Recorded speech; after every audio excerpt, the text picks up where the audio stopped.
Well, welcome everyone to our jam session on our inner critic. And this is an important topic because we all have inner critics that show up for us on journeys like this. So it's an important one. We're going to talk about how do you recognize your inner critic, how do you get to know your inner critic, how do you become friends with your inner critic, and how do you control that inner critic and kind of hush her down a little bit. So it's going to be a good session today. Take some good introspective time. So let's jump on in. As we kick off today, what I want to start with is I want you to close your eyes. I want you to think about the journey that you're on.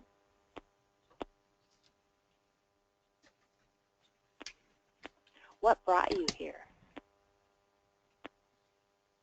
What is calling in your heart?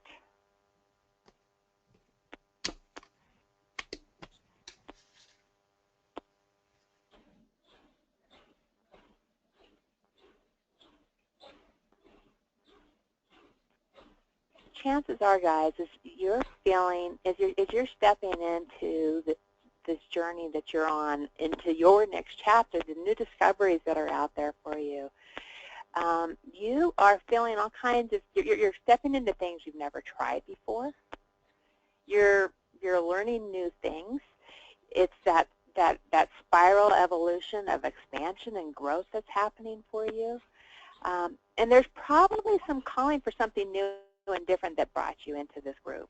And that's the nature of the journey that you're on. That's what is driving you. And what happens, there's a good chance that just even recently you've done something for the very first time. You've learned something new. You've gone out and you've done something different. Is that true? You guys are all unmuted, so just jump in there. Have you all done something new recently for the very, very first time? This is Meg. Working with you is new for me. Yeah. Yeah. Everything Susan, I know you've done something new. Yeah, I mean, trying to start my own business, joined Weight Watchers, joined Rotary. I've done almost something new every week. Yeah, yeah. Debbie, you got a new job. All kinds of new things, right? every day. Every day. And Ashara, I totally know you've done new things recently. What jumps to the top of mind for you? What jumps to the top of mind is actually being on a panel this weekend of animal experts. And of course my inner critic saying, sure. So this is very timely for me. Yeah, yeah. And when we start doing this, right, when we start to step into new things, when you're going for something bigger and better, what's going to happen, right? It's your self-critic is going to show up in a big way and when you get this calling for something more. She's going to tell you you're not smart enough. She's going to tell you you're not clever enough, strategic enough, you're not whatever enough, right? She's going to throw you into this whole scarcity thinking there's not enough resources, not enough time. But this is what I want you guys to know. I want you to know this. Your self-critic, your inner critic is always wrong. So just take that right now as the base piece of this. When you're hearing those little messages out there, your inner critic is always wrong. So today, we're going to talk about how normal it is, first of all, to have this inner critic. It's just that it happens for every single one of us. We're going to explore what your inner critic is and how to recognize that inner critic. And we're going to let you get to know her a little bit better and understand why she's showing up, what her concerns are for you, and learn to recognize when she's showing up and what you can do about it. So how do you move through that when she is showing up? I can tell you, I'm going to share a little bit, our inner critics. It is definitely, how many of you, we're all limited by this. The good news, it's not hard to change that once we have the right tools. And I can tell you that I'll share mine. I'll let Sarah share hers. I think probably my biggest inner critic I've had over the years has been around the voice of my inner voice saying, you're not a good public speaker. Totally huge fear I had for many years, and I really had to get around that one. And what I've learned is that I actually am a good speaker. I can move whole rooms. I can engage people in their journeys. But I had to learn how to put that inner critic aside, and I'm going to share some of the things that's worked for me. Sarah, how about you? What's shown up for you that's been your biggest inner critic? Man, my inner critic is loud, and the biggest message that she tells me is that, who do you think you are, thinking that you were born for a huge stage? Who do you think you are, that you're the lucky one who can really have it all, who can be a mom, who can be a wife, who can be an entrepreneur, who can be a horsewoman, who, I have a lot of stuff that I want to do in life, and she tells me, oh, no, no, no, no, you may not think that big. And so it's like this continual conversation. So I go to work on one thing, and she's like, oh, there you go thinking big again. Stop it. Then I go do another thing. What are you doing? I told you that this is not something that you can do. You are not smart enough. You are not lucky enough. You are not going to be more successful than your parents. You're not going to be more successful than your peers. You just aren't. Yeah. Yeah, and all of you just recognize what your inner critic has been that's been showing up for you, because we all get them. Absolutely. And that little inner critic, oh my gosh, she is just a naughty, naughty girl. And so it's amazing how quickly you can go from having this wonderful experience, and then she just says that one thing, and boom, she just takes you and knocks you off of this excitement that you've got going on. And so there's this safety instinct that's associated with the inner critic. Right? She sees that there's this risk that's involved, this risk of being different, and she's doing a really great job at just trying to protect you. Right? That's what she's doing. Your inner critic's #1 job is to keep you safe, to keep us in the known and to keep us in the familiar, because when you start stepping boldly, right, there's totally risk that goes with that. And the bad part is that she just ends up getting in the way, right? She gets in the way of things like exciting careers. She gets in the way of great relationships, right? You can't have that awesome relationship. Nope, not you. You're not cool enough, right? She gets in the way of those things that help us live at our deepest levels of passion. So, Tammy, when she starts telling you that you're not good enough at speaking, is she keeping you safe? Yeah. Oh, she thinks she is. But she's also keeping me in that box of limitation, right? It's that our inner critic doesn't want that expansion, being out on the edge, and that's where we grow. That's how we step out and really do things differently, bigger, bolder sort of way. Right. Yeah, and I mean, I can think of also, when I first started hosting my event last year, Ignite, or Extraordinary Women Connect, those I had inner critics all over the place. I mean, even my book, right? If I would have let that inner critic stop me, I wouldn't have written my book. I would have stayed small back in that little quiet place. Absolutely. Yeah. So the secret is to recognize that you're probably not going to get rid of any of that self-doubt. It's about, how do I find a way to build a new relationship with this self-doubt? And so this skill set that we're all going to really breathe some new energy in today is knowing how to identify that inner critic and that voice in our head and naming it, right? Because it can be hard to recognize that inner critic in the midst of your journey. And there even becomes this question of, well, is this my inner critic, or is this reality? Is this really, something that I should consider? And so let's dive deeper into what the voice of the inner critic really is about, right? And the voice is the key, because she is not somebody who is nice, right? She's somebody who has a tone of voice that when you hear it, you immediately know that it's harsh, it's rude, right? It's the inner voice that you would never, ever say or sound like to somebody that you love, right? This inner critic is somebody who is a very black and white thinker. It goes from you are a freaking rock star to you're pathetic, right? The voice of the inner critic is the voice of reason, or you think sometimes, right? This is the voice that argues for what seems to be in your best interest, what's realistic or what's effective, right? It's the voice of you aren't ready. You know, I hear this one a lot, especially as I start to really expand my offers and the types of clients that I'm working with. Oh, I don't know, are you sure you're ready to work with that type of client? Right? Very often there's a lot of fear that comes along with that one. Right? It's the voice that is perhaps saying that you're not good enough, smart enough, you're just not enough. And of course, like we've said, she's wrong. Right?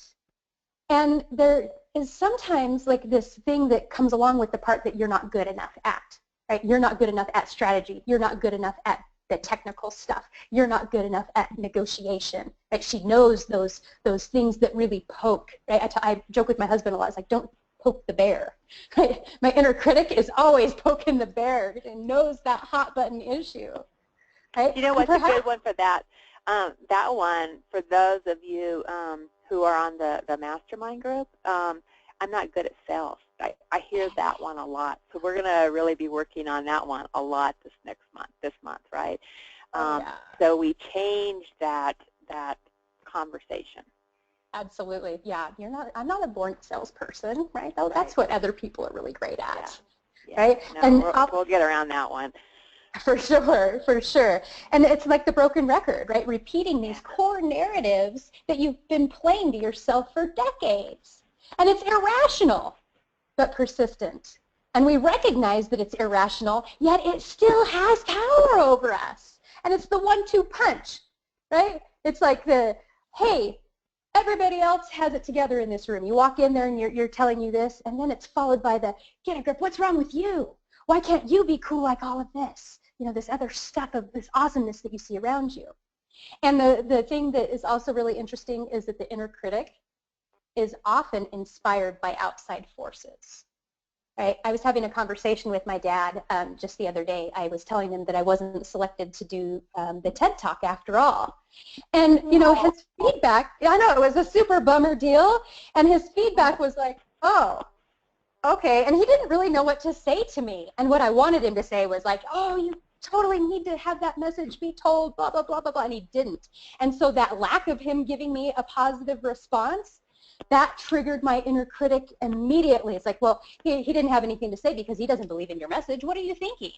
It's like, oh my gosh. So sometimes it's outside forces like your parents or a sibling. I know that can be a big one. A boss, or even your cultural experiences and the ways that you were raised. Perhaps it's religion or you know, those types of things. So these outside forces come in and they rest inside of our heads. So what I would love for you to do right now is, as we've been talking about the voice of the inner critic, what are some of the maybe top 3 or 4 that pop up for you? What is that voice of the inner critic telling you? And I want you just to physically write it down. Don't just think about it. Write it down.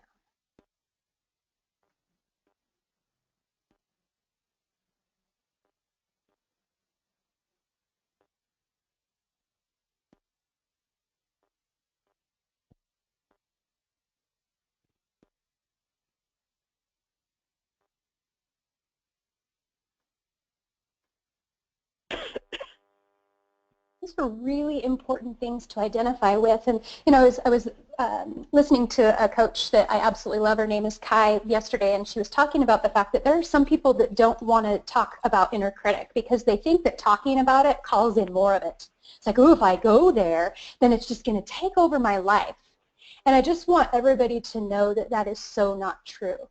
It's so important for you to dive down deep and to come to eye level with it and to recognize it, because when you recognize it, then it gives you a place to move, a new place to move.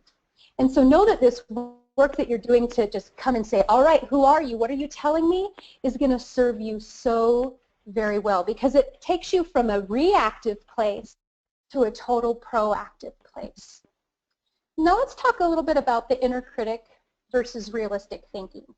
Because this is one that totally wraps me up sometimes, because my inner critic will get chatting and I'm like, yeah, I know you're there, you're trying to keep me safe, shh. But then you're like, but wait, maybe there's total value. Maybe this is just me being realistic.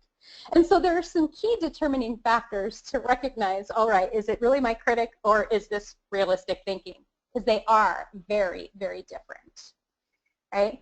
So go ahead and just take a look at the two columns that you see on the screen, the difference between your inner critic and realistic thinking. As you look at that, I would love to hear from you about what stands out, just from you reading this list. What are the major distinguishers that you see jumping out at you? Susan, Meg, Debbie, Ashara, I'd love to hear from any of you. The tone. Tell me more.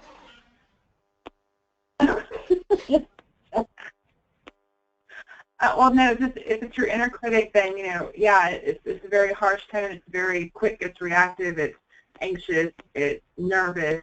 And then,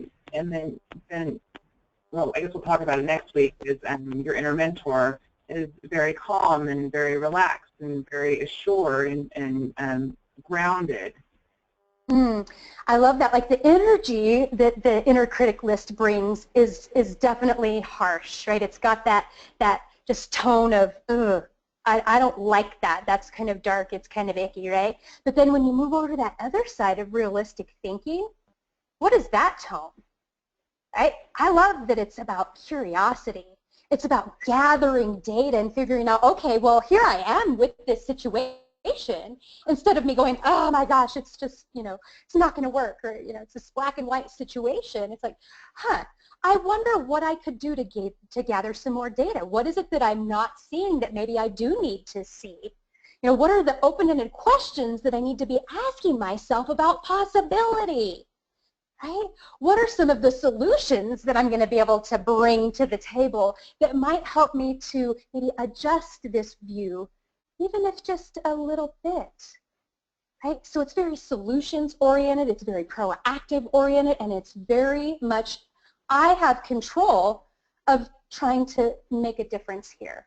And it definitely has that calmer, just energy to it. And it's all about moving forward. Who can I bring around me? Yeah, and this is one that you guys might identify with, like I'm going to start my own business. Right, your inner critic, she comes loud because you're stepping into new territory, and you could say, oh, that's just me being realistic.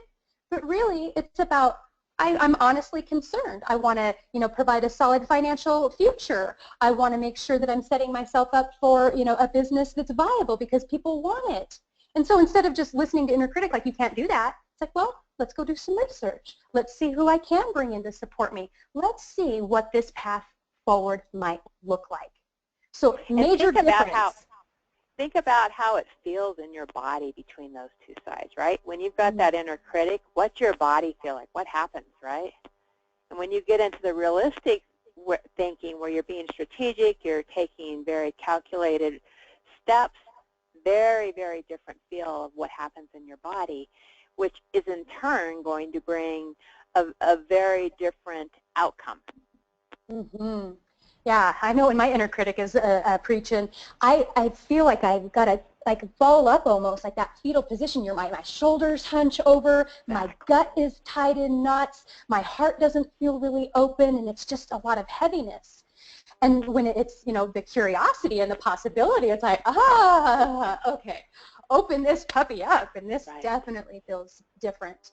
And one thing, just as a quick side note, when you're feeling that heaviness of the inner critic, one thing I like to do, and I've been practicing for the past couple weeks, is that when I feel it, I hunker down around it. Like I pull together all of my muscles and just hold it, and then I release it. And then I hold it together for a minute, and then I release it. And that like big difference of that clench and that tightness to the release reminds me, it's like, oh my God, I can continue to like, or I can choose to be like, oh. So if you catch yourself listening to inner critic, just say, nope. I'm not going to feel this way. I'm going to open up. I like have you that. ever tried that? I have not tried that, but I love what that is because it's it's emphasizing the, the tension, and then it emphasizes the release, and it does let it engages those muscles in a way that you're going to have a bigger release by doing that. Yeah, so kind of play like your body and that feel, and knowing that you control that at any given moment. You make that recognition that, oh, there's that nasty tone. No, and you can have some fun with it. And we'll talk more about playing with the humor side of inner critic here in just a bit. Yeah. So we're already getting to know our inner critics more in just this few minutes that we've spent, and I'd like you to go even deeper. All right, I want you to think about again what she's saying. You've written down those most frequently voiced beliefs, right? That broken record on repeat. And I want you to now consider who from your current life or your past does that inner critic echo or build upon when it speaks. I had mentioned that sometimes my inner critic is my dad.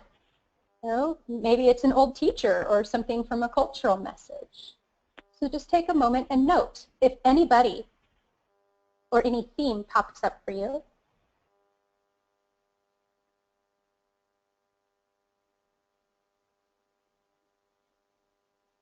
And then I want you to start to consider how you might describe your inner critic to someone. What are some of the adjectives that you might use? Are there even any physical things that you might be able to pull into this description? You can see a couple of words there on your screen. I know that mine is definitely anxious. So I was like, oh, what do you think? And so if you could come down with at least five words that might describe your inner critic. And we'll give you just a moment to do that.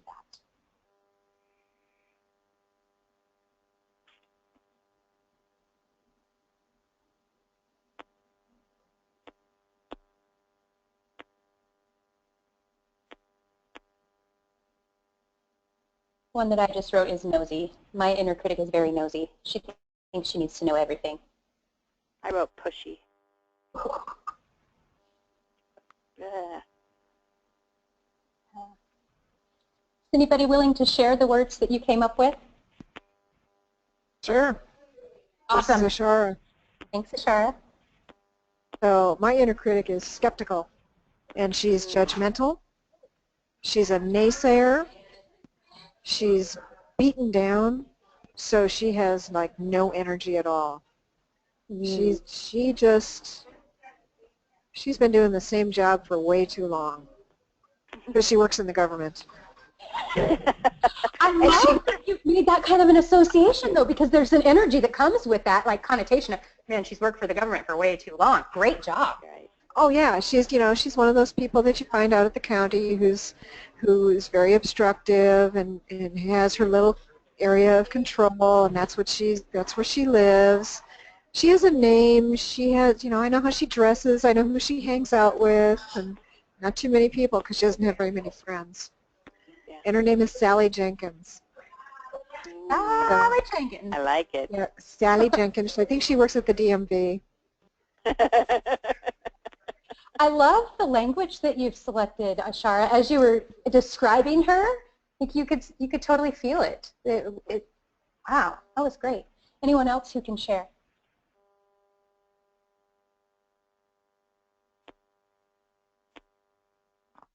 This is Meg. This is Susan. Let's do Meg and then Susan. Meg, go for it. Okay. My inner critic is also anxious and also skeptical, but she's also kind of independent, and maybe that's pushy, because she's asked me, why am I spending all this money on myself, and why can't I just do this by myself? Why do I need help? That is a beautiful one. Can't I figure this out on my own? And right. So, a penny pincher and selfish. And I have a brother who has reinforced that, and he loves me to death, but he's like my devil's advocate, Keeping you safe. Keeping you safe. Yeah. Keeping you safe and keeping you small, right? It's like, don't go there. So we're And that's going to not keep you here. her intention. It's not his intention, but when you said earlier that she's inspired by people, you know, she definitely pops up when my family tries to keep me safe. Do you have a name for her, Meg? Was going to say the B word, but no, I'll have to think of a name. Okay. It's good to put a name to them because then you can put some humor with it, right? Yeah. Totally. Well, and I love that, you know, why can't you figure this out on your own, right? That is so huge. For a lot of entrepreneurs, a lot of the people that we coach, it's always the same thing. I ask myself that. It's like, why do I need somebody to do this? Well, because they're brilliant at that, and it's awesome. Like, but no, you should know. Yeah. So yeah, that one was it. Ding, ding, ding for me. Wow, thank you so much for sharing. All right, Susan, you're up. I think one of the things for my inner critic is she worries. She's cyclical. She just keeps thinking about the same thing over and over again or saying the same thing over again. Tired, and she's doubtful. And I can hear a lot of my dad, like, are you sure this is, you know, are you sure this is the thing you should be doing, kind of thing. So, Doubtful. And I like the fact that that you recognize that it's cyclical, because that's that it just keeps coming back. It keeps coming back, and that's that. You know, you've heard me talk about the 60,000 thoughts that we have on any given day, and 95% of them are the same ones that we had yesterday. You know, if you can identify those things that just keep showing up like that, and you're like, okay, how do I pull myself out of that? Be really powerful. Right, she's kind of stuck in molasses or mud, like, you know. Oh, and that energy is just like painful. It's like, oh my gosh. Nice job, ladies. You're really getting to know your inner critic at a great level. So as we continue on, you know, Kim's already suggested that you have the opportunity to name your inner critic. And I think that's a really great thing to do because it helps you to visualize who this person is. You know, is it male? Is it female? You know, what do they wear? Where do they live? What does that voice sound like? And I loved, you know, somebody said that my inner critic was tired, and all I could hear in my mind was the guy from Ferris Bueller who's just like, Bueller, like no energy, like this is the worst time ever. And it's like, you know, so what does that tone sound like? Does it have, you know, a person that you might, you know, you could hear them saying that? Consider all of those things, you know, and I guess at the end of the day, you know, the harder it is to see the inner critic's character, you know, it's more important to define it. You know, and so if you're struggling with, you know, how do I really put words to it? Don't give up. This is a conversation that should be a continual thing, because the funny thing that happens is that once we've nailed it, then other things start to pop up. And so let's continuously, you know, make that commitment right now that I'm going to always be working to identify what my inner critic's character really looks like, right? This is naturally going to let us bring some humor to it, like we've been talking about. And when you bring that humor to it, it helps us to see how utterly absurd some of the stuff is that they bring up for us, right, and what she's telling us. And it can also help us to really just observe the dialogue that's happening between yourself and that inner critic. And again, once we identify it, then that gives us a choice in which way we want to move. So it may sound really, really simple, and I think, you know, it can be if we let it be. You know, it's like, I just need to continually do this work. Identify who is she? What is she saying? What's that energy? And what's my choice around it? Okay? And remember that when you're having to make choices, especially big choices like how am I going to spend this money, or what's my career path going to be, or who are the relationships that I want in my life, that's when she's going to come talking probably the loudest. You know, and she could be saying, like, is it really that bad? Do you really need to be doing anything about it? And remember, it's that safety instinct kicking in. Okay? So, what is your inner critic's name, Cammie? My inner critic's name is Cruella. She's nasty and ugly and really, and she does hit that old B word, so. Yeah, and you can see her. What is yours? Oh, I totally can see her. What is yours? I used to have a really good name for mine, and then she changed, and that is a huge, huge point. And now she's become more man-like, and I haven't quite decided on a name for him. And so I'm just curious around that. Is like, why all of a sudden is this now taking on the tone of a guy? Right. So, I think that's a really curious exploration to dig into it, because it's like they do evolve and shift if we pay attention. Right, right. And this next slide is like the bam, right, to articulate this point, right? It's that once you draw your inner critic correctly, right, you get all those details mapped up, then guess what's going to happen? It's going to be like, you got it so wrong. That's not me. And then she's like, oh, wait, you've got my ticket. Yeah, I'm going to shapeshift over into something else now, so you got something else to deal with. So, yeah, have fun with that. Bring humor to it. Do that work. This is Meg. That's so funny that you said that, because I think my inner critic's name is Sybil, and she does change all the time. If I get over one thing that she says to me, then she comes up with something else. She's a little split personality going on. I like Sybil. That totally works for an inner critic. That's a great one. Changing all over the place. What face are you today? Right, and so awesome that you recognize that. So very cool. So as we've been talking about inner critic and naming these things, are there any other thoughts that pop up that you think might be valuable to share with the ladies that are on our call today? Maybe that humdinger for you.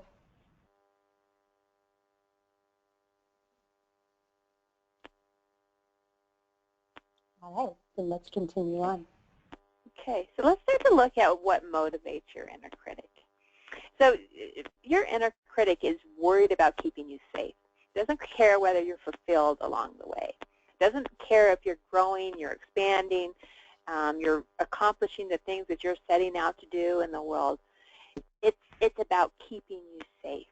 And if you listen to that inner critic, you're going to end up taking fewer risks. That's one big thing, is that you just will settle back in and you won't take the risk that you're wanting to step out. And you're not going to be making the contributions that you want to make in the world. So I want you to think about it from that perspective. And we're going to look at how do you hush your inner critic. And a good way to start is to recognize and label your inner critic. So my inner critic is flaring up right now. Just to even put that out there and to say it. And to get compassionate with your inner critic's motives. They're just trying to keep me safe. It's okay, but I have got this, right?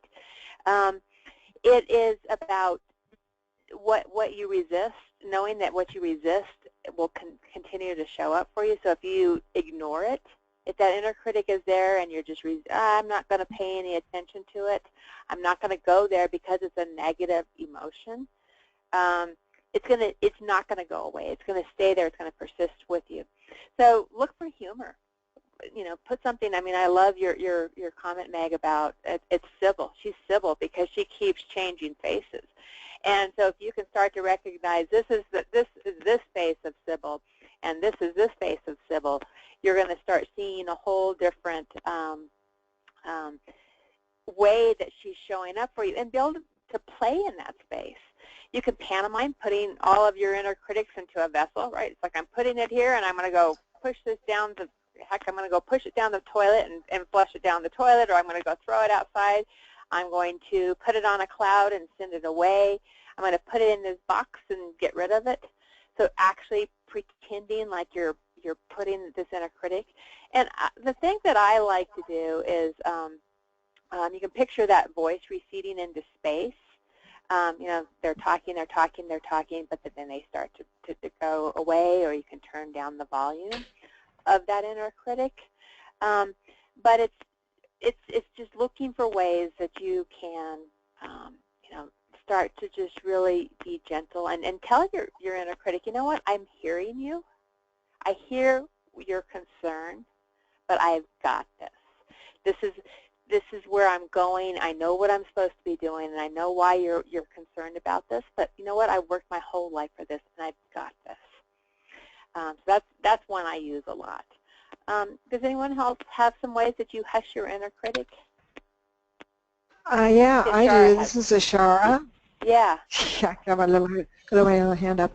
I ask her to stop driving the bus. So I just send her to the back of the bus and tell her that I've got it, and I can drive the bus, and she can go sit in the back of the bus and relax. I love the visual of that, right? She's up there, she's going up. No, you're to the back of the bus. I've got this. I'm going here, right? Yeah. That's fantastic. Thank you. Oh, I love that. I like to tell mine to dismount, horse person. And there you go. Like, it's time to dismount. You are riding the dead horse, so just go ahead and get off. Again, so you're bringing in the humor, right? You're bringing in humor. You're saying you can visualize that, so that's really powerful. It's great to find ways that you can just turn that inner critic down in whatever sort of way. Get off the horse, man. Yeah. So I'm going to take you through a little compassion exercise. When your inner critic comes creeping in, one of the best ways I've found to really address this is with compassion and forgiveness. So compassion for you and compassion for your inner critic. So I want you to visualize that inner critic for a moment, right? And it's compassion for your inner critic who is just wanting you to stay safe. So close your eyes. Put your hand on your heart. Feel that beat. Feel your heart beating in your chest. Just a small physical touch can start to shift a whole lot for you. It can help you get back in sync with your body, your spirit, and help you feel into your emotions.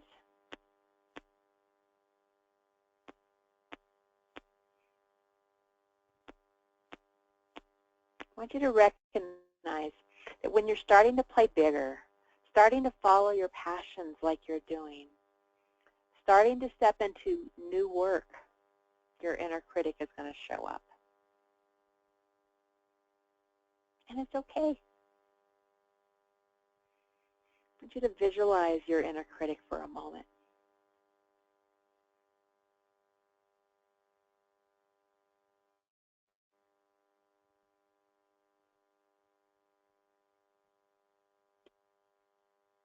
Tell your inner critic that you forgive them.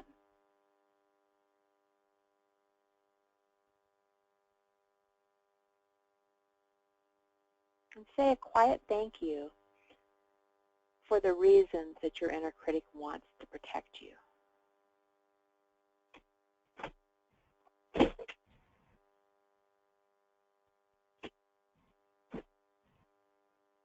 Feel compassion for yourself.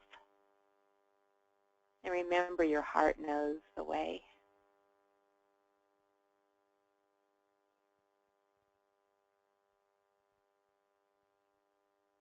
Let a quiet, soft breeze brush through your body, slowly letting your inner critic blow away in a breeze of love, compassion, and forgiveness. Feel that breeze. And breathe deep into a refreshed state.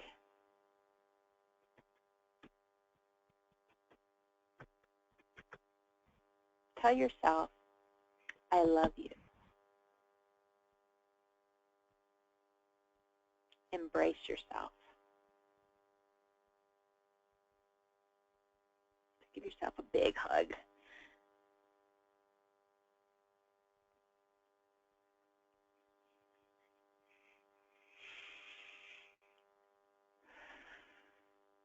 So how'd that feel? Did you feel some compassion for yourself?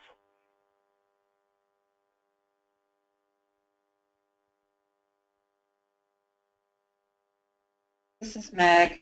I did feel compassion. That was a beautiful exercise. Thank you. And what came to me was that when you were saying recognize her and recognize that she's just trying to take care of you, what came to me loud and clear was kind of saying thank you to her because she pushes me farther.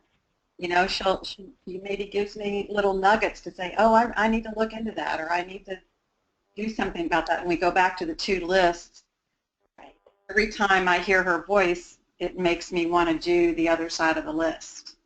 Right. You know, like okay, well, let's get the data on that. Let's figure that out. Let's, maybe you need to do this or do that, or, you know. So in a way, she's pushing me.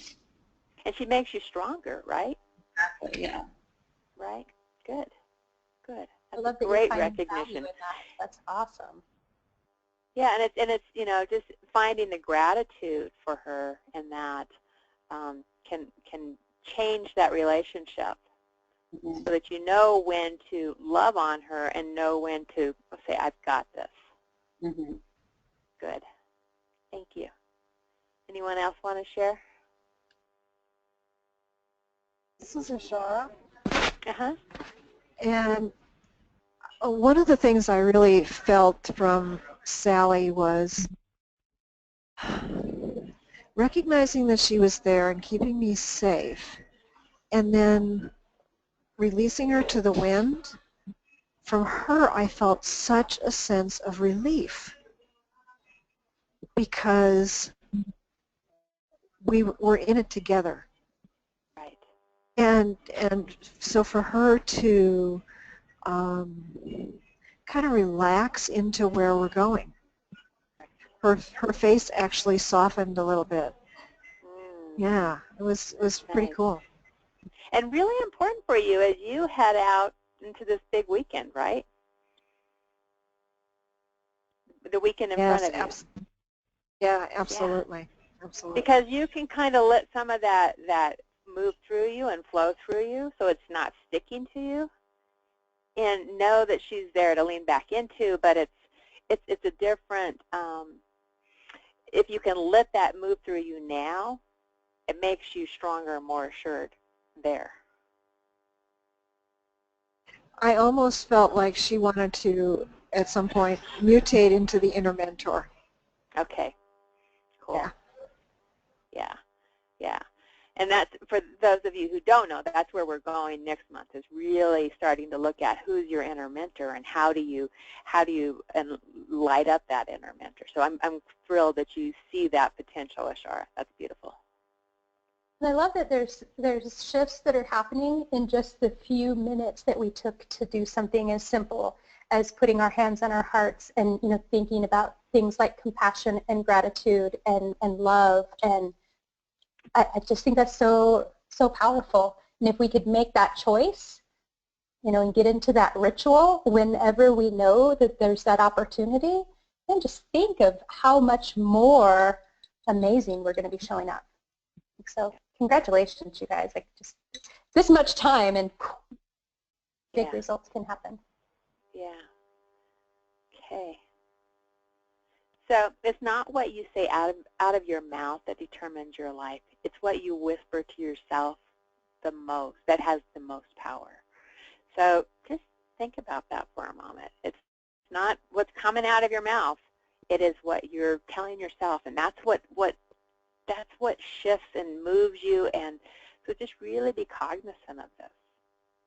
Absolutely. And at the end of the day, it takes a lot of vulnerability, right? Yeah. You digging into, you know, how you're feeling and why you're thinking the way that you're thinking and how your body's feeling. All of that takes a massive amount of vulnerability. And if you haven't watched Brené Brown speak about the power of vulnerability, that is your biggest action item from today, because this TED Talk, it's not too long, but oh my gosh, it is so powerful, and she's done the research. She's not just speaking because it, sounds really great about vulnerability. I mean, she's done so much work around this topic, and so please gift yourself, I think not even 15 minutes to watch The Power of Vulnerability. Maybe it's a little bit longer, that one, but it's fabulous. Definitely check that out. And if it intrigues you, keep going and go watch some of the Soul Sundays with her, because her stories behind how she got really vulnerable and how she,